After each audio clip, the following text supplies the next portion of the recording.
Um bom dia para quem já está acompanhando a nossa transmissão ao vivo. É um dia frio aqui em São Paulo e hoje a gente conta com muita honra, com muito orgulho aqui, conversar com o nosso amigo Rudifran Pompeu, que é ator, dramaturgo e presidente da Cooperativa Paulista de Teatro. Bom dia, Rudi. É um prazer conversar contigo num dia após uma importante vitória que aconteceu ontem na Câmara dos Deputados com a aprovação do projeto, emergencial para a cultura, né? Uma vitória muito importante dos trabalhadores e todo o pessoal que atua no teatro, na dança, em todas as áreas da nossa fundamental cultura brasileira. Eu queria que você comentasse, já passar essa primeira pergunta, enfim, um pouco sobre o conteúdo desse projeto aprovado na Câmara, agora ele vai ser encaminhado ao Senado Federal, né? E que você falasse da importância desse projeto num momento como esse, um momento onde o setor cultural foi um dos primeiros a ser atingidos, brutalmente atingidos com a pandemia, mas também muito atingido com as políticas da extrema-direita, com as políticas do governo Bolsonaro. Então, eu queria que você comentasse para a gente a importância desse projeto e qual o seu impacto na vida real aí para os trabalhadores da cultura. Bom dia. Bom dia, Índio, bom dia para todos e para todas que estão aí. Agradecer o convite, me sinto muito honrado de poder aqui conversar com vocês sobre isso. Índio, companheiro de tantas batalhas, tantas lutas aí que já passamos juntos aí, né?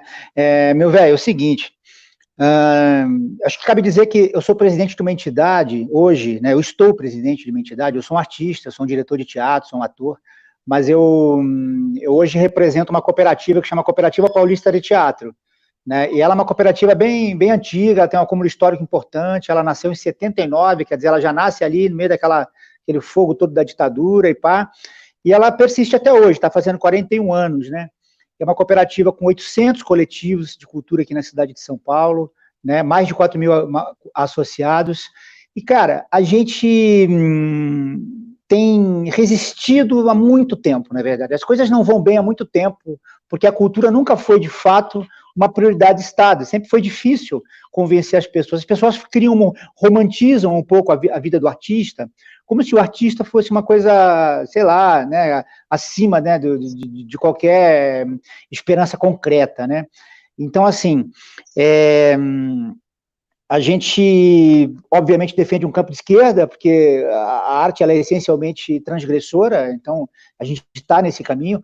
Junto com os artistas, é importante que se fale, Índio, antes que eu me esqueça, porque a gente se esquece, né, que é o seguinte, nós somos artistas, mas existe uma enorme quantidade de profissionais à nossa volta, junto com a gente, que são os técnicos, os camareiras, né, figurinistas, enfim, não é só o artista. Então, assim, esse momento, o governo Bolsonaro, um governo fascista, qual que é a primeira proposta que ele faz? É acabar com a cultura de uma cidade, de um país, né? A primeira ideia dele é apagar isso. E apagar significa eliminar, tirar do mapa. Como é que eu faço? Não me causa nenhum estranhamento, né? Por exemplo, colocar uma Regina Duarte lá, né? Acabar com o Ministério da Cultura. Não, isso é típico do Bolsonaro. Essa é uma proposta dele. E não é só os artistas. É que os artistas, na verdade, o que acontece? Os artistas são um alvo porque são, de uma certa maneira, aqueles que disputam a questão simbólica da narrativa, aqueles que disputam o pensamento do país. Então é evidente que a primeira coisa que ele vai fazer é acabar com o Ministério da Cultura, né, aquilo que foi construído a duras penas, porque não foi fácil também, mesmo em governos progressistas, sempre é difícil, né? O recurso sempre é pouco, e quando a gente fala de artista, a gente tem que lembrar, não pode lembrar só do artista mainstream, o artista famoso, né, o cara que está na televisão, na novela, no cinema, não. Existe a imensa maioria dos artistas, são os artistas que vivem num perrengue, né, que tomam uma decisão política de eu vou fazer teatro, começa brigando com a família, pode ver, né, começa dentro de casa a treta. Não, eu quero ser ator, eu quero ser atriz, putz, já toma um cacete ali, já é a decisão política. Então, a vida não é simples para artista. E aí a gente carrega um problema que é muito grave, que é o seguinte: os nossos trabalhos, Índio, eles são intermitentes. É diferente do chão de fábrica, por exemplo, que eu estou lá, eu tenho um emprego, eu vou batalhar pelos direitos adquiridos. O artista, primeiro que ele precisa se organizar, né? Por isso uma cooperativa, a gente se organiza para fazer uma luta, para batalhar por recursos, para batalhar por políticas públicas de Estado, né? Então a gente acaba... os nossos trabalhos são intermitentes. Então, assim, ou seja, uma hora você tem, outra hora você não tem, né? Então a gente não se enquadra em absolutamente nenhum lugar, né? Então você não consegue pegar os 600 contos do governo, até porque o Bolsonaro vetou, quando falou a palavra artista, veta, né? É um pouco isso. A gente tem vivido... É muito difícil a vida do artista, mas ela é um engajamento ideológico, ela é um engajamento de paixão mesmo. Então, assim, o artista, ele pensa, ele acredita que pode mudar o mundo. Eu acho que isso é que move a nossa força de luta, sabe? A gente acredita, é possível, sabe? Tipo assim, a gente não fica estagnado. E a gente já está aprendendo a se organizar faz bastante tempo. Então, eu acho que é como a gente tem resistido a esses ataques totalmente descabidos, né, dos governos fascistas. Isso em todo mundo acontece isso, né? E aqui no Brasil não é diferente. Podemos ir falando mais, mas é mais ou menos por aí. Não, acho que você tocou num ponto fundamental, Rudi, que é o papel da arte, da cultura e dos artistas em qualquer processo de mudança social, em qualquer luta por igualdade social, por democracia. Sem arte, sem cultura, não tem como, né? E acho que você localizou muito bem o problema, porque que a extrema-direita e o Bolsonaro coloca como alvo, um dos alvos principais, a cultura, né? Até para ele colocar a sua visão de mundo em pauta no país, ele precisa destruir, né, toda a importância da cultura brasileira, da importância não apenas imagética, mas na importância na vida real e concreta do nosso povo, né? Acho que o Brasil tem aí uma riqueza cultural imensa, né? E é uma das coisas que a gente, com certeza, pode se orgulhar, que é da nossa cultura, dos nossos artistas, e acho que, enfim, e é um dos principais setores que resistiram, em particular, desde 2016, né? Desde ali do golpe do Michel Temer, lembramos aí da ocupação da Funarte, enfim, uma coisa muito importante, sim, essa resistência, né? Agora, você falava aí dos trabalhadores, em particular, daqueles setores que enfim, dos trabalhadores de apoio também, né? Mas não apenas eles. Eu estava vendo uns dados aí, 5% da força de trabalho no país está na área de cultura, ou seja, tem uma importância muito grande, né? Tem uma importância do ponto de vista econômico também, não apenas do ponto de vista cultural, do ponto de vista das artes, né?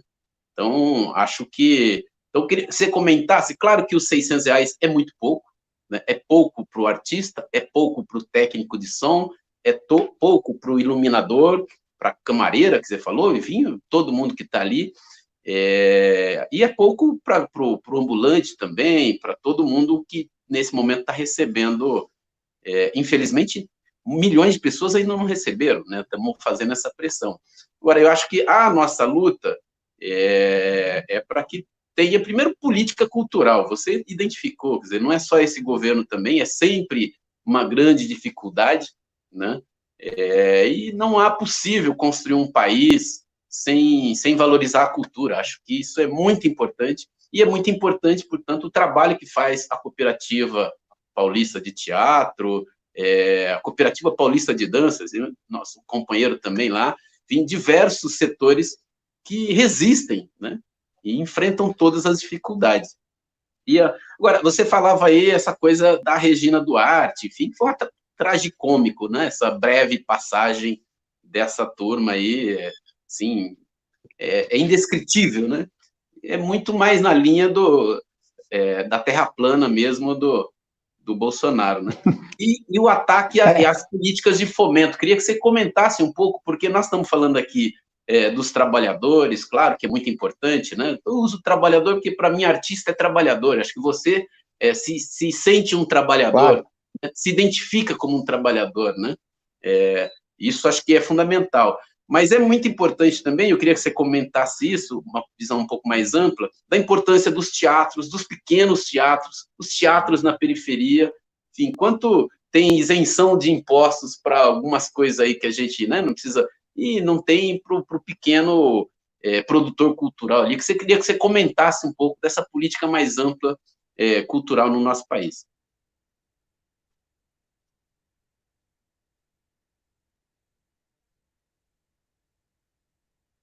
Conseguiu ouvir a pergunta?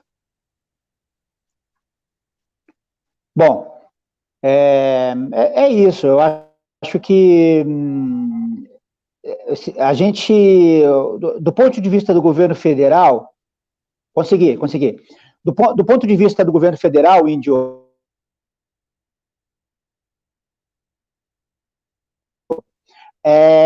não tem acontecido nada desde o golpe. Não tem absolutamente nenhuma política.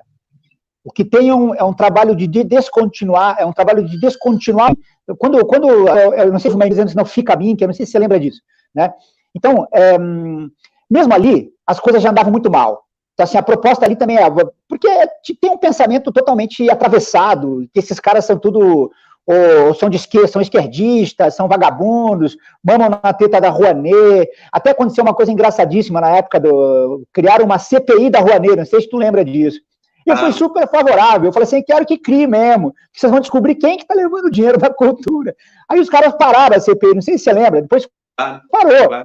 Quando eles pegaram os 10 maiores captadores de recurso, eram todos tucanos, eram todos os caras puta endinheirado, né? Aí eles pararam com o bagulho. Então, assim, no fundo, o pequeno artista, os artistas, eles não acessam a Lei Rouanet. Nunca acessaram. A cooperativa, por exemplo, ela inscreve e nunca conseguiu captar nada. Porque você acha que um banco vai dar dinheiro para quem bate no sistema bancário, pô, né? Não vai, né? Então, assim, é uma coisa meio insana, assim, né? Porque a renúncia fiscal, eu não vou nem bater na renúncia fiscal, não vou falar mal das leis de renúncia, mas elas realmente, elas têm algumas anomalias, né? Porque, assim, ela destina o direito de decidir para o cara que é da empresa. O dinheiro é público, a renúncia é dinheiro público, mas quem decide é o cara do marketing. Você acha o quê? Que o cara vai dar para mim ou para o Antônio Fagundes o recurso? Vai dar para o Fagundes, eu também faria isso, né? É um pensamento lógico. Mas, assim, existem muitos fomentos, hoje, na cidade de São Paulo, por exemplo, onde eu vivo, onde a cooperativa está instalada hoje, apesar dela ser estadual, a sede dela é na capital. Aqui você tem alguma política pública, ela não é suficiente, mas existe alguma política pública e não foi travada ainda essas políticas públicas pela Secretaria de Cultura daqui. Quer dizer, ela continua acontecendo. É pouco, porque não é suficiente, mas existe alguma coisa. Do ponto de vista do governo estadual, é uma lástima, né? É uma vergonha. O governo Dória, o Sérgio Saleitão, é um sujeito que não fez e não faz absolutamente nada. Em um momento de emergência agora, ele sequer lançou os PROACs, que é os programas de ação cultural que tem aqui, ele não fez isso, não lançou, como se o recurso está lá com ele não lança. Então, estou cobrando aqui, aproveitando aqui, porque isso fica gravado e vai rolar por aí depois, para que se o Sérgio Saleitão lance os PROACs, é uma obrigação dele como secretário, se ele não pode fazer isso, ele vai para casa, vai para a chácara, vai para a rede, né? Porque é isso que é o que esse cara não fez absolutamente nada aqui. Então, a gente está muito carente das políticas aqui na cidade de São Paulo, no estado de São Paulo. O interior aqui, para o interior do estado de São Paulo, é terra arrasada, cara, na área da cultura, né? Então, assim, não acontece absolutamente nada, o que é uma vergonha para um estado como São Paulo, que tem uma arrecadação anual de 260 bilhões, Índio. É algo em torno disso. Vai ter agora uma queda por conta da crise econômica, mas se perder, mesmo que perca recurso, ainda, sabe quanto que eles destinam para a área da cultura no estado de São Paulo, cara? Menos de 0,5%. Né? Então, ou seja, os caras não têm o menor interesse na nossa área, na área cultural, não compreendem a política cultural como uma ação estruturante, como prioridade de Estado. Porque, veja, se a gente fizer uma análise, cara, teatro, dança, circo, música, cinema, todas as áreas integradas, todas essas áreas elas representam um aporte econômico, porque elas movimentam a economia por onde elas passam, por onde elas estão, elas movimentam a economia. Isso é importante, isso não é a única coisa, mas é importante, né? Mas, ao mesmo tempo, eu sempre gosto de falar que, assim, cara, a cultura, ela está totalmente ligada à educação, não dá para ter educação sem cultura e vice-versa. Então, assim, essas coisas andam juntas, né? Quanto mais gente assistindo peça de teatro, vendo cinema, fazendo oficinas, né? Disputando esse imaginário, construindo cidadania a partir do simbólico, é menos gente doente, é menos gente triste. Eu acho que, assim, tudo isso faz parte de uma questão que é muito mais cidadã do que exatamente técnica, né? Porque o cara é um bom ator. Não, isso não importa. O que importa é que a cultura, de uma maneira, ela movimenta, ela é o que transforma o povo de um povo, o cidadão. Então, assim, é importante que você tenha cultura, não se vive sem cultura. Outro dia eu li, em algum lugar, eu não lembro quem é o autor, mas eu li outro dia num lugar assim, o Brasil, se você pegar a economia brasileira, ela representa, eu não sei se esse número é verdadeiro, mas é legal a metáfora. Então, assim, se você pegar, a economia brasileira representa 2,5%, 3% na economia do mundo. Então, assim, se por acaso o Brasil desaparecesse do mapa índio, pensa que o Brasil sumiu, não existe mais o Brasil, né? Rapidamente as outras economias se rearranjariam, econômico. Entende? Eles conseguiriam plantar seu milho, plantar sua soja, criar seu gado, enfim. Teriam falta da cultura desse país, da cultura brasileira, da nossa capacidade criativa e construtora de propor simbologia, a narrativa, disputar o pensamento, fazer reflexão. Eu acho que isso é uma coisa significativa. Essa metáfora sempre eu acho muito bacana, porque, porque ela gera emprego, ela gera trabalho, ela gera recursos, enfim. Né? Ela tem ação no PIB brasileiro.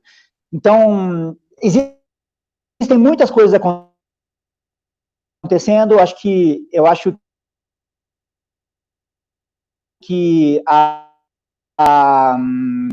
gente, em alguns lugares, os coletivos culturais estão se dando as mãos para conseguir se reorganizar, para conseguir sobreviver a essa pandemia, que é um negócio pesadíssimo, porque a gente foi pego muito, muito de calça curta, cara.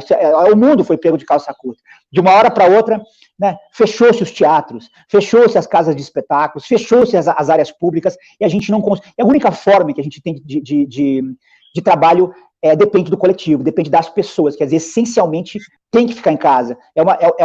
Tem que ficar, porque senão fechar. Somos nós que querendo fazer agora um negócio chamado Plano São Paulo. Nós vamos abrir os lugares lentamente. Se ele conseguir assegurar a saúde e a vida das pessoas, ok, que abra, né? Mas ele não consegue fazer isso, né? Ele não vai fazer isso. Então, eu acho que é um momento muito, muito atípico, né? O mundo todo está vivendo essa coisa muito atípica, muito fora de qualquer vislumbre nosso, né? Por mais rápidos que a gente, inteligente que nós somos, não tem como você lutar. Uma coisa é lutar contra um golpe, outra coisa é lutar contra uma epidemia, cara, contra uma pandemia, contra um vírus, né? Contra um negócio que mexe na saúde, que mexe na vida ou na morte das pessoas. Então, hoje, a gente está feliz com esses R$600 que você citou, porque não é suficiente, evidente que não é, ninguém vive com R$600, é muito para uma coisa básica, para uma coisa emergencial, para uma coisa mínima. Acho que é importante essa renda mínima, é importante que venha.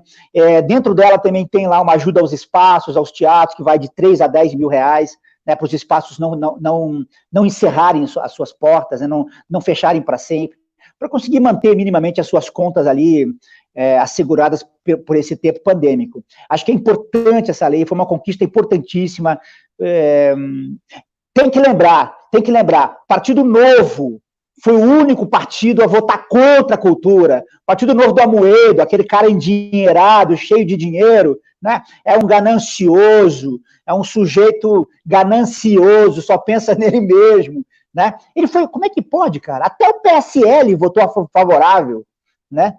Eu queria que você falasse, Índio, o que você acha disso, cara? Porque aliás, não é surpresa, né? Na verdade, é o Amoedo. Não, é incrível, porque demonstra, enfim, é inexplicável, né?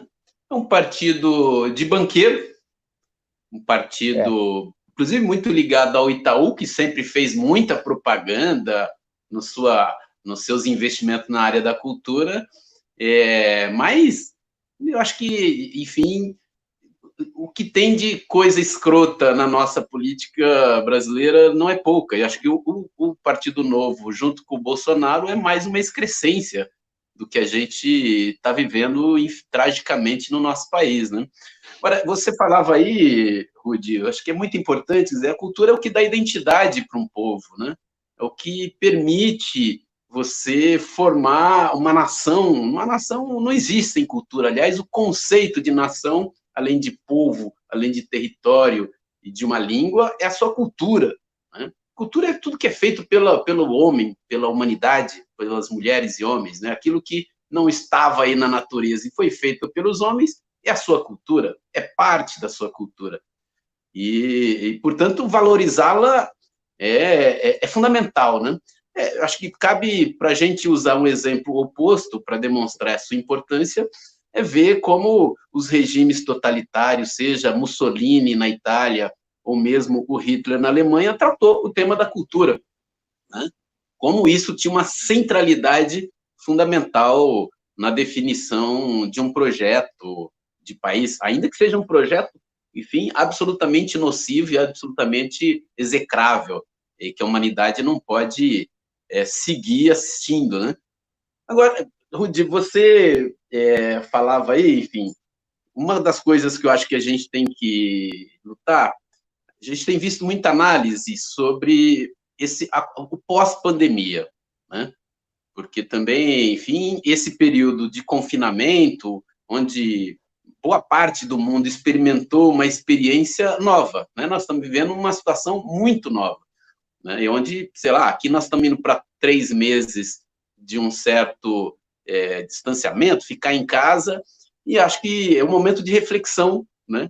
Momento, inclusive, que muita gente se apercebeu daquilo que a cultura fala muito isso, né? Os artistas falam muito isso, a nossa esquerda também trata muito isso, de que essa sociedade do consumo que está posta aí pelo capitalismo neoliberal não serve para a humanidade, né? E que a gente precisa superar essa sociedade de consumo, essa sociedade tão desigual. E uma das coisas que me parece muito importante, que acho que nós temos que incorporar na nossa luta cotidiana, de todos os setores democráticos e progressistas da nossa sociedade, que é a questão do futuro do trabalho. A gente vê um avanço tecnológico fenomenal, né? Um avanço técnico cada dia mais acelerado, e esse avanço técnico é apropriado por uma minoria, e para aumentar a quantidade de trabalho das pessoas, para aumentar a desigualdade. Quer dizer, quanto mais a humanidade desenvolve tecnologias, mais a maioria das pessoas trabalham mal, tem condições de trabalho inadequadas. E acho que a gente deveria lutar, e acho que essa é uma das questões que eu julgo muito importante num momento como esse, onde várias crises se cruzam, a crise social, crise econômica, crise sanitária, crise ambiental, inclusive está na raiz dessa situação, é a gente lutar por um mundo onde esse avanço tecnológico esteja a serviço da imensa maioria das pessoas, da humanidade, e que todo mundo possa trabalhar bem menos e ter tempo livre para a cultura, tempo livre para estudar, tempo livre para criar, né? A cultura é a criação, tempo livre para amar, tempo livre para ser feliz, porque é para isso que a gente vive, né? Como diz o poeta, a gente é para ser feliz, não é para passar fome. Eu acho que isso... E a área a turma da cultura, o setor cultural, é quem melhor expressa isso. Acho que é onde eu mais vejo essa abertura, porque tem pouco apego à coisa material, essa ideia da felicidade, a hora que você entra num shopping center, sai comprando e você sai feliz. Isso nos parece que a humanidade é conduzida por necessidades criadas, porque também não são necessidades, né, que sentidas legitimamente, são necessidades criadas por esse capitalismo, né?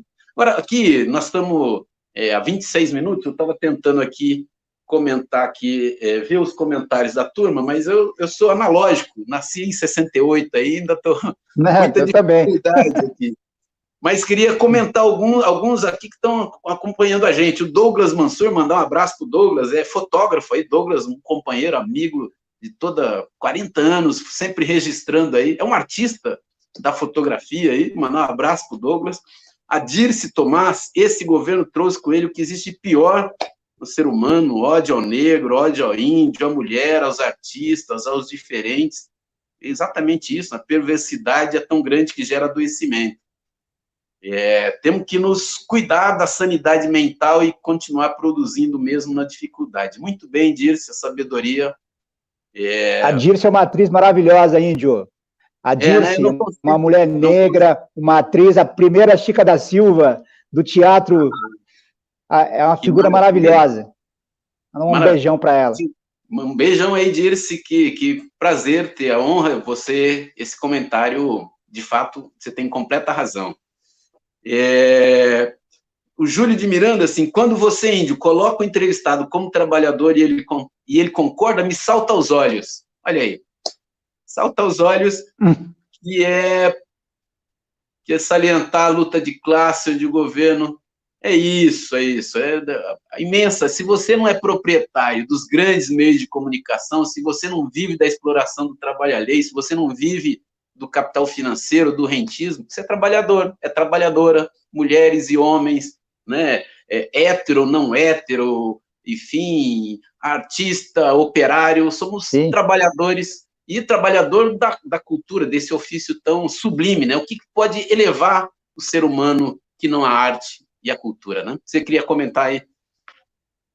Mas, enfim, aqui estão vários comentários. Júlias Novaes está falando aqui da importância, que vai dar para pagar a luz agora só. Sandro Borelli, nosso amigo aí também, presidente da cooperativa de dança, né? Não produzimos parafuso, pneu, carro, mas produzimos reflexão, cidadania, conhecimento e história. É isso. Sandro resume muito bem aqui.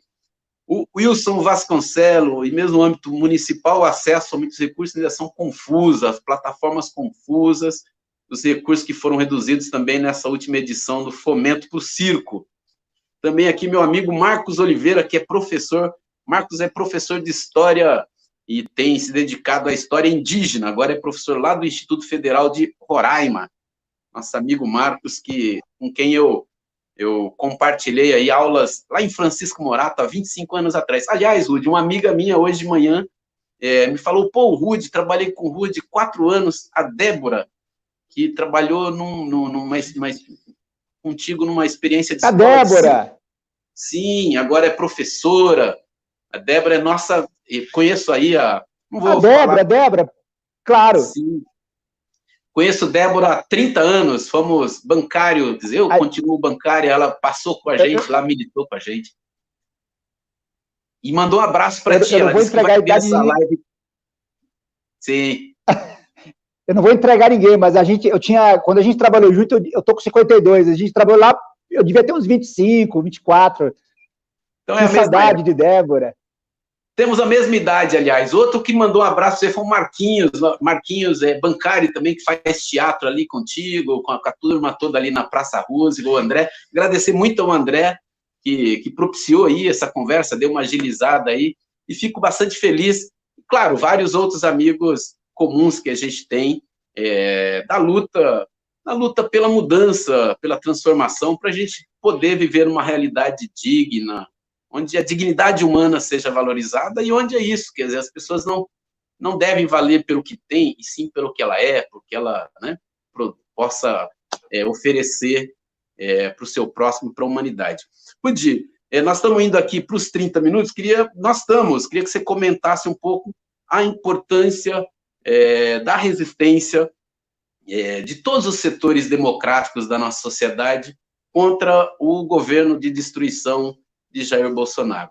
Acho que nós já tínhamos uma situação muito grave no país, com a condução do governo antes da pandemia, mas diante da pandemia mostrou para o mundo inteiro o que significa Jair Bolsonaro, né? Ele é hoje o principal obstáculo para o enfrentamento da pandemia, da crise social, da crise econômica, da crise ambiental. Está aí o cara querendo aproveitar para passar tudo, né, para destruir tudo, para entregar tudo para o capital financeiro, entregar tudo para o rentismo, entregar tudo para uma minoria sanguessuga da nação, enfim, que impede que o país possa viver com plenitude, que a gente possa, enfim, que as nossas riquezas sejam usadas, né, e que, inclusive, compreendendo os limites da natureza, que não está aí tudo a serviço para o homem destruir, não é nada disso. Acho que a gente quer, enfim, um processo sustentado, né? Mas eu queria que você comentasse um pouco. Nós, na semana passada, protocolamos um pedido de impeachment assinado por diversos partidos, PSOL, PT, PCdoB, outras organizações de esquerda, diversos intelectuais, juristas, movimento social, Frente Povo Sem Medo, enfim, Intersindical, MTST, Central de Movimentos Populares. Sei que vocês, na cooperativa de teatro, tem muita relação com o movimento social, que é isso, né? Que é o nosso povo que resiste, assim como resistem os artistas. Eu queria que você comentasse disso, da importância do nosso povo, uma parcela só ainda, que está ainda meio apaixonado por ele, sabe lá o que é isso, né? Mas a boa parte, a maioria já, as pesquisas indicam que a maioria já se deu conta de que nós vamos nos livrar desse governo. Queria que você comentasse isso, e quero reforçar aí a importância dos artistas, né? A importância da arte. Todos os momentos decisivos do nosso país, da luta democrática, da luta social, da luta por igualdade, da luta por dignidade, o pessoal da cultura nunca faltou. Aliás, sempre esteve no ponta de lança, né? Porque é um dos principais setores do nosso país, ainda que numericamente, né? Mas do ponto de vista simbólico, do ponto de vista da importância para o nosso povo, é bastante grande, né? Na música, no teatro, em todas as artes. Então, queria que você comentasse um pouco de como é que a turma do teatro vê o governo e como é que a gente pode construir um grande processo de mobilização nesse momento virtual, né? Mas, enfim, para a gente se livrar o país dessa tragédia, dessas duas tragédias, né? A pandemia e Jair Bolsonaro. Índio, eu acho que a gente tem aqui na área da cultura, a gente tem se organizado em núcleos, temos dividido nossas frentes de luta com os movimentos sociais, evidente, estivemos sempre juntos, né? Até agora, nesse momento mais, logo quando começou essa pandemia, a gente começou uma campanha com as cestas básicas para os artistas que estavam em situação de vulnerabilidade, apesar de deixar sempre muito claro que cesta básica é uma obrigação do Estado, quer dizer, não era nem para artista estar fazendo isso, ou para qualquer pessoa estar fazendo isso, mas o povo sempre se organiza de alguma maneira para dar um braço para o outro, para ajudar, para dar uma mão para o outro, e a gente fez também isso aqui na cooperativa, junto com o sindicato, com o Movimento Sem Teto, aqui do centro, né? Enfim, a gente tem feito muitas ações nesse campo, que são ações emergenciais, que não dá para ficar esperando o Estado fazer, porque ele é lento, demorado, e às vezes não faz, e às vezes não quer fazer, né? Então a gente tem feito isso. Isso é uma coisa básica, que não precisa nem se falar, né? Mas é muito importante a solidariedade. Claro, solidariedade a gente... é muito importante. Exatamente. Isso a gente tem feito, coletivos de teatro aqui de São Paulo, de dança, a cooperativa de dança, um grande abraço para o Sandro aí, né? Sempre parceiro. Então, assim, a gente tem feito tudo que é possível fazer, tudo que a gente consegue fazer, a gente tem se ligado, para você ter uma ideia, um liga para o outro, a gente criou vários botecos virtuais, que a gente pode conversar, para poder se falar, porque também não é só a fome, é o gás, é a falta disso, falta daquilo, né? Que esse momento faz com que a gente tenha que se cada vez mais conversar, ligar um para o outro, trocar uma ideia, porque realmente a gente corre um risco desse sofrimento estagnar, gente. Bom, com relação à luta, como é que a gente faz o enfrentamento, cara? A gente tem pensado e quebrado a cabeça com relação a isso. Mas, olha, eu acho que o Bolsonaro, ele atua num lugar que ele fez uma coisa mais sofisticada, né? Ele pega lá com Steve Bannon, essas coisas todas, eles se organizaram de uma forma que as coisas chegam pelo WhatsApp, as mentiras do Bolsonaro, as notícias falsas do Bolsonaro, as inverdades, as dubiedades, o sufismo do Bolsonaro vem pelo WhatsApp, vem pelo YouTube, né? Tem padre católico, tem padre neopentecostal, tem gente de todo lado trabalhando as bases pelo governo Bolsonaro. Isso existe e a gente também tem que fazer isso. Tem que haver uma contraforça com relação a isso. Então, a gente tem aqui trabalhado muito, né, criando grupos, criando os núcleos de base mesmo, para tentar desmontar essa máquina de guerra que o Bolsonaro criou, né, que é uma máquina de mentiras, que é o famoso gabinete do ódio. Os caras ficam o dia inteiro disparando milhares e milhares e milhares de falsas informações, e isso, né, para o povo que está sofrido, que é difícil, né, isso chega ligeiro. Isso chega rápido e chega como verdade. A gente não tem o hábito, é estrutural isso. A gente precisa retomar as nossas bases, né? E para isso a gente precisa chegar. A área da cultura tem feito muito esse trabalho, a gente tem batalhado muito, a gente tem discutido muito sobre isso e tem feito esse trabalho, né?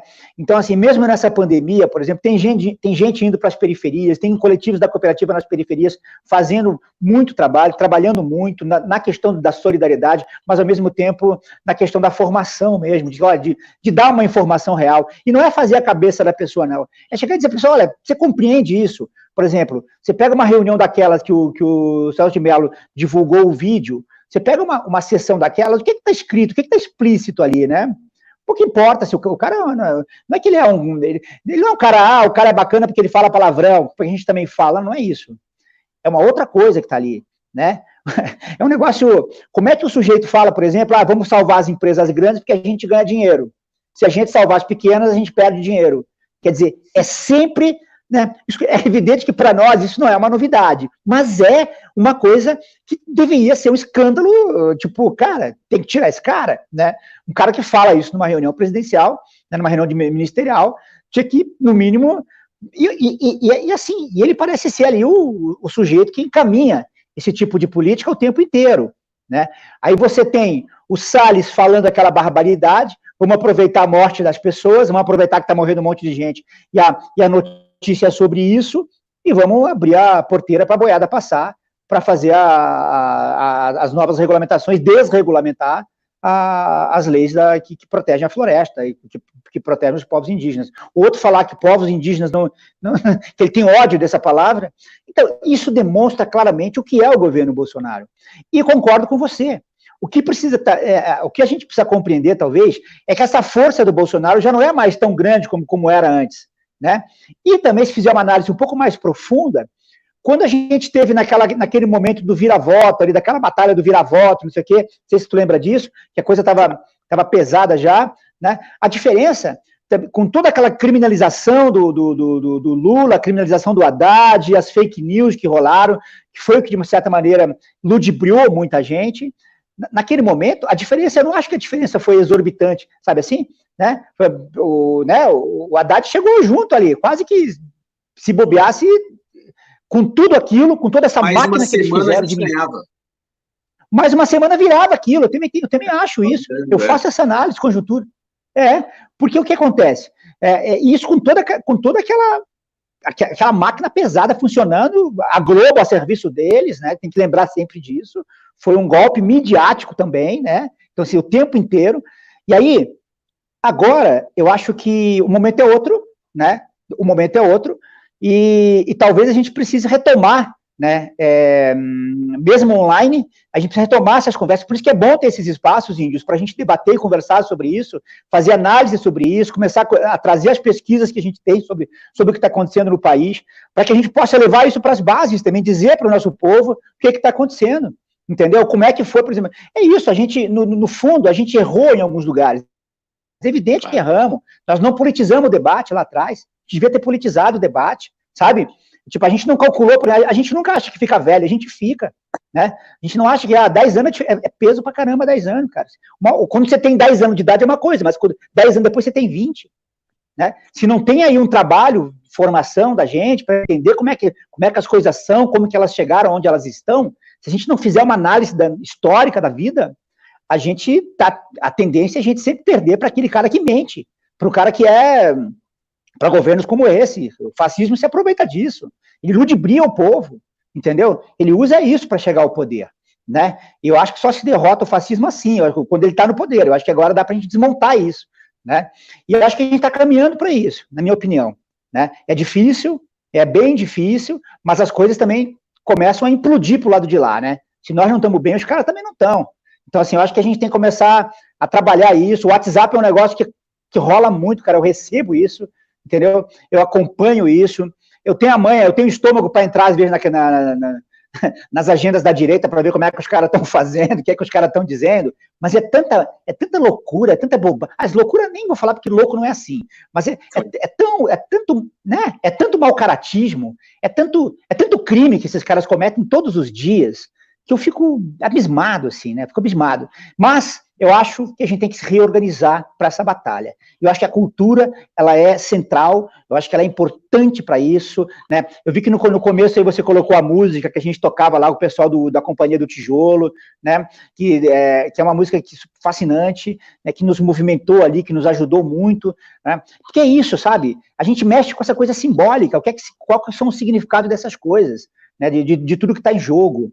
Então, cara, eu acho que eu fico feliz de estar aqui, poder falar contigo, fazer esse debate. Eu sei da importância que você tem na militância, na luta, né? Eu queria agradecer também, aproveitar para agradecer aqui o teu espaço, as bancadas que se organizaram lá, as bancadas progressistas, o PSOL, o PCdoB, o PT, todo mundo que se organizou ali para votar essa lei emergencial, e dizer que a gente tem um trabalho a mais agora, que é batalhar para que o Senado, né, paute, né, essa lei para ser votada no Senado. Parece que existe um acordo lá, pelo menos eu vi ontem lá, eu acompanhei a sessão e vi que o líder do governo se comprometeu publicamente ali que havia um acordo de não veto desse projeto de lei, que ele é importante, ele é muito pouco, mas ele é muito importante para um segmento enorme da nossa área, né, que está totalmente abandonado. Então, e a gente precisa dessa gente inteira, precisa dessa gente revigorada para poder continuar essa luta, cara, porque isso vai longe ainda, a gente precisa fazer muita luta ainda. A luta nunca para, na verdade, né? A guerra dá umas pausas, mas a luta é sempre, né? Você falou um negócio interessante antes, que eu queria... É um pouco isso, né, cara? Você vê, o capitalismo, a ideia de um cara como o Amoedo, por exemplo, que não produz porra nenhuma, o Amoedo não faz nada, né? O Amoedo só ganha dinheiro no lombo do trabalhador, é isso que o Amoedo faz, né? Então, assim, o que esses caras querem? Eles querem que o povo trabalhador, trabalhe o dia inteiro, né? O máximo de horas possíveis, depois volte para casa no metrô lotado, no ônibus lotado, na condução lotada, durma, chegue cansado, durma, descanse, pro dia seguinte trabalhar de novo. É um pouco essa lógica, né? Você não concorda, Não pode ter tempo para pensar, né? Não pode. Por isso que não tem que ter teatro, por isso que não tem que ter dança, não tem que ter nada, porque isso faz você refletir. É o momento que você para, olha aquilo, reflete e fala, cacete, o que eu estou fazendo na minha vida? É um pouco isso, saca? Né? Quando eu tinha 14 anos, Índio, eu trabalhei no chão de fábrica, eu fazia sofá. Eu sou estofador, lá no sul chama estofador, tapeceiro aqui em São Paulo. Eu sei fazer sofá. Eu me lembro que eu tinha 14 anos, cara, eu no chão de fábrica uma vez, falaram que a gente tinha que bater a meta, que quem batesse a meta ganhava 30 latas de azeite, de óleo, né? Aí eu assim, puta, minha família num perrengue danado, a gente da roça, num perrengue desgraçado, só, pensando assim, caramba, esse azeite vai fazer... O que você faz? Bati a meta, cara. Eu fazia 80 poltronas por dia na minha bancada. 80 poltronas. Pensa se o cara consegue pensar e respirar nisso. Aí bati a meta. Feliz, ganhou 30 latas de azeite, de óleo. Leva para casa. No mês que vem, você não pode mais baixar de 80. Ou seja, né? A armadilha tá dada. Então, é um pouco isso que esses caras fazem com a gente, cara. Eles querem que a gente produza. Entende? Canse, né? Isso é uma cilada, né? Então, assim, por isso que a cultura não é importante para eles, cara. A cultura é um negócio a ser atacado por eles. Porque a cultura faz você pensar sobre isso. Faz você pensar o sentido da vida, que é o que você disse. A vida é feita para viver, cara. para beijar, para se amar, para curtir, né? Não é só trabalhar, só ficar ali porque né, não é isso, cara. Enquanto alguém, os rentistas, os caras estão lá ganhando dinheiro em cima do nosso trabalho. Então, só para... Fico muito agradecido de poder fazer esse debate, cara, assim, muito mesmo. De rever as pessoas a Débora aí, que saudade de Débora, né? Então, assim, essa galera toda que está aí comentando, eu queria muito dizer assim, que é isso, cara, a forma de resistência é não parar, a gente não pode parar, não dá, a gente pode ficar triste, mas a gente tem que se dar a mão, cara, um liga pro outro, não, vamos sair desse buraco, vamos sair desse negócio, e se organizar, e eu acho que a gente tem que chegar nas nossas bases de volta, saca? É um pouco isso que eu pensado aqui junto com as bases da cultura aqui, muito focado junto com... Aqui perto de onde a gente está lá tem a Ocupação 9 de Julho, da Carmen, da galera toda da Preta Ferreira, essa turma toda de luta nossa aí. Então a gente está sempre junto nos corre aqui, e é isso que faz a gente andar, cara, é a utopia de acreditar. Se eu não acreditasse que esse troço vai passar, não faz sentido mais nada, né? Vai passar. Eu preciso acreditar nisso. Vai passar e a gente vai ter que sair maior disso, cara. É uma responsabilidade que a gente tem. Figuras como você, a gente tem que sair dessa, a gente vai sair dessa porra. Agora, precisa a gente organizar nossas bases aí, retomar a nossa conversa. Uma coisa é eu e tu conversar aqui de cultura, de política, outra coisa é a gente ir lá pra favela, lá pro morro, lá pra quebrada, tomando uma cachaça com um peão que chegou do trampo, entendeu? Cansado, né, esgotado. Eu acho que a gente tem que retomar nossas bases, Índio. Não, muito bem, Rudi. Acho que você tocou aí nos pontos fundamentais, né? Essa observação que você fez, enfim, de como é que a imensa maioria da classe trabalhadora é submetida a um sobretrabalho, é exatamente isso, para não ter tempo, né? Não tem energia. Quer dizer, quando você tem um mínimo de tempo livre, a pessoa vai dormir, né? Ou tomar uma cachaçinha também, que ninguém é de ferro, sei lá, ou vai à igreja, sei lá, né? Também tem que ter direitos, essa coisa, né? E acho que a luta pelo tempo livre, a luta para que todo mundo possa trabalhar, mas todos possam trabalhar menos, porque aí nós vamos colocar o avanço tecnológico a serviço da humanidade, né? Colocar o homem e a mulher no centro, e não a acumulação, né? Uma acumulação bestial, onde meia dúzia de pessoas tem riqueza que a 10ª geração dela não vai conseguir gastar, né? E acho que outra coisa que você falou muito bem, te agradeço, é essa coisa assim, os setores populares, todos aqueles que querem uma realidade mais justa, igualitária, democrática, precisa fazer isso que você diz, né? Primeiro, dialogar com a população, né? Ter esse trabalho de base, ter esse contato cotidiano e formação, né? E organização, porque sem isso, de fato, a gente não consegue construir uma sociedade diferente dessa que está aí. E eu acho que é absolutamente possível. Claro, nós estamos num momento muito difícil, né? E claro que vai passar, né? Assim, a história não tem fim, né?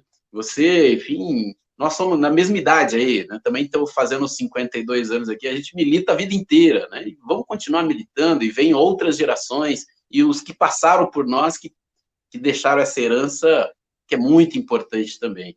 Então, eu queria agradecer muito, Rudi, dizer que essa conversa aqui me deixou muito feliz.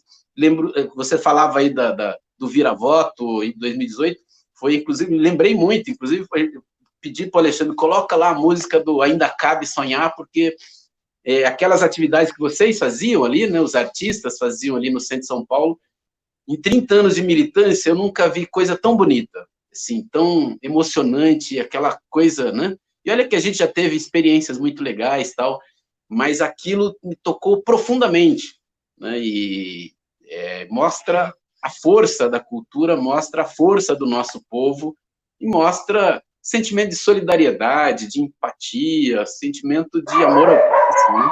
Ao contrário desse individualismo, ao contrário desse individualismo tão pregado aí, que isso só serve a uma minoria. O nosso povo é solidário, né? E acho que nós temos que colocar o sentimento da solidariedade no centro da nossa ação, da nossa vida, das nossas preocupações. Então, quero te agradecer demais aí, deixar um tempinho para você fazer suas considerações finais, quiser Enfim, quero mandar aqui um abraço a as pessoas que nos acompanharam. Você falava aí, eu tenho um amigo, eu conheço, sou amigo do pai dele, eu sou amigo dele também, mas eu conheci ele, tinha 2 anos de idade, que é o Andrew Cândido, que é um menino, já não é tão menino assim, né, porque já está aos 25 anos para mais, e que ele é um grande artista de periferia, a coisa da arte periférica, faz cinema, faz música, faz poesia, escreve, faz sarau, e assim eu fico com aquela inveja boa, né, assim, poxa, como é legal e como consegue contagiar tanta gente, né, como consegue ajudar que muita gente que consiga fazer essa passagem que você dizia, né, da reflexão, de entender a realidade, de conseguir dar o passo seguinte da sua... Porque primeiro é isso, né, a gente pensa onde o pé pisa, né, então a experiência concreta de todo mundo é fundamental, né, você falava da sua origem, minha origem também é muito pobre, aos 9 anos vendia coxinha na rua, minha família toda muito pobre, e o que você disse é verdade, as pessoas se submetem, porque a carência e a necessidade tem que ser resolvida, né? Precisa comer, precisa... Agora, eles se aproveitam disso para superexplorar o nosso povo. Então, queria agradecer demais, dizer que esse papo me deixou, assim, bastante animado, e nós peço que todo mundo, as pessoas que nos assistiram aí, comente, compartilhe, faça essa reflexão do Rude Fran chegar para mais gente, e também mandar um abraço a todo mundo que faz a resistência a partir da cultura. Dizer que, para quem milita como eu, assim, como você também, você é um militante, eu digo, nas organizações, né, uma central sindical, um partido político, mas a gente sempre soube que sem uma aliança fundamental entre quem faz as diversas lutas, com quem está na cultura, não há transformação possível. Então, quero te agradecer bastante e passar para você aí, que você fazer as suas considerações finais, pode deixar o microfone aberto, o cachorro latir aí, que está com a gente. Eu tenho uma cachorrada aqui que de vez em quando eu pego uns cachorros da rua aí que eu trago para cá. Mas, Índio, eu que agradeço, cara, eu fico muito feliz, né, de poder estar aqui para poder debater, falar sobre isso que está acontecendo, sobre tudo que está acontecendo, né, dizer que a gente sempre esteve junto nas lutas, nesse campo todo, a cultura sempre esteve presente mesmo, mas é importante que a gente compreenda, consiga fazer as análises concretas, objetivas, para a gente lutar contra esse governo fascista, né?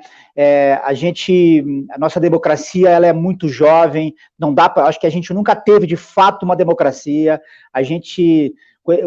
Quando você observa hoje essa sanha dos milico, essa coisa dos militares aqui e ali, solta uma notinha aqui, parece que nunca um golpe foi tão anunciado com antecedência como esse, parece que está um golpe militar, né? Institucionalizado pelo voto, o que é uma tristeza. Mas eu tenho a impressão que a gente consegue sair disso, é uma questão da gente se organizar de novo, se reorganizar. Eu acho que a gente não está fraco, não, a gente está forte, a gente só precisa começar a conversar mais. Então, por isso que espaços como esse são importantes. Eu agradeço muito poder estar aqui falando em nome dos artistas da minha categoria, que eu represento. Eu não represento todos os artistas, fique bem claro isso. Eu represento uma cooperativa bastante importante na cidade. Eu sou muito ligado ao movimento teatro de grupo. Então, nós estamos falando dos pequenos produtores, dos pequenos trabalhadores da cultura, né? Aqueles caras que são a maioria, mas que estão sempre no perrengue, são trabalhadores da cultura, sim. É gente que se esfola, gente que sofre, gente que, né, passa perrengue. E aí eu acho que esse espaço é muito bacana para poder falar sobre, para tecer essa imagem real que às vezes se romantiza com relação aos artistas, as sociais, esse cara precisa sair desse governo, esse cara precisa ser tirado do governo, esse cara precisa responder no Tribunal de Haia pelos crimes que ele cometeu contra a humanidade. Esse cara é um sujeito que não merece, né, a piedade de ninguém, esse sujeito ele é um enganador, ele engana a fé das pessoas, ele confunde as pessoas, ele mente, ele é um homem bélico, né? É um sujeito que propõe o armamento das pessoas, né? Ele é um cara que propõe a violência o tempo inteiro, o ódio, né? É um sujeito que eu não sei qual é o sentido da ser humano desprezível. Vida de um cara que pensa o tempo todo como ele pensa, né? Como fora, né? É impressionante, né, cara? Então, assim, eu fico impressionado. Como diz o Guimarães Rosa, ele é ruim por dentro, sabe assim? Então, é importante que a gente tenha isso claro. De novo, te agradeço toda a tua equipe aí por essa possibilidade de falar aqui dos artistas e dizer que a gente, aqui em São Paulo, a gente está batalhando por um PL chamado PL 253 na Assembleia Legislativa, é um PL protocolado aí por vários parlamentares do PSOL, do PT. Então, assim, é importante que o Sérgio Saleitão, outro dia ele postou, ele tweetou aí, dizendo, que bacana que a lei 1075 vai ser aprovada, vamos batalhar, não sei o quê. Saleitão, batalha também pro PL aqui no estado de São Paulo, que é para a cultura também, né? Faça alguma coisa, mínima coisa.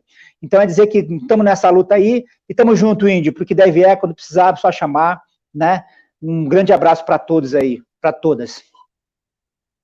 A gente que agradece, dizer que o espaço está aqui, está aberto, agradecer a você, agradecer ao André Bodigan, ao Pedro, ao Alexandre Maciel, que propiciaram essa nossa conversa, reforçar a importância aí da pressão sobre o Sérgio Saleitão, sobre o governo Dória, para que haja um projeto na Assembleia Legislativa. Vamos ver como é que a gente pode ajudar também, somar nessa pressão aí, viu, Rudifran?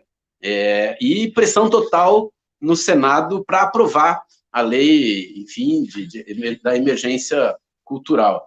E como a lembrança daqueles dias, enfim, vistam seus trapos, abram os teatros, é hora de começar. Obrigado, Rudifran.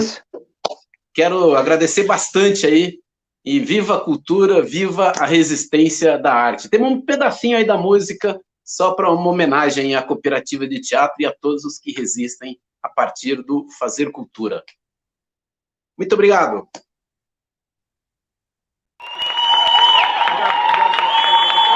Obrigado.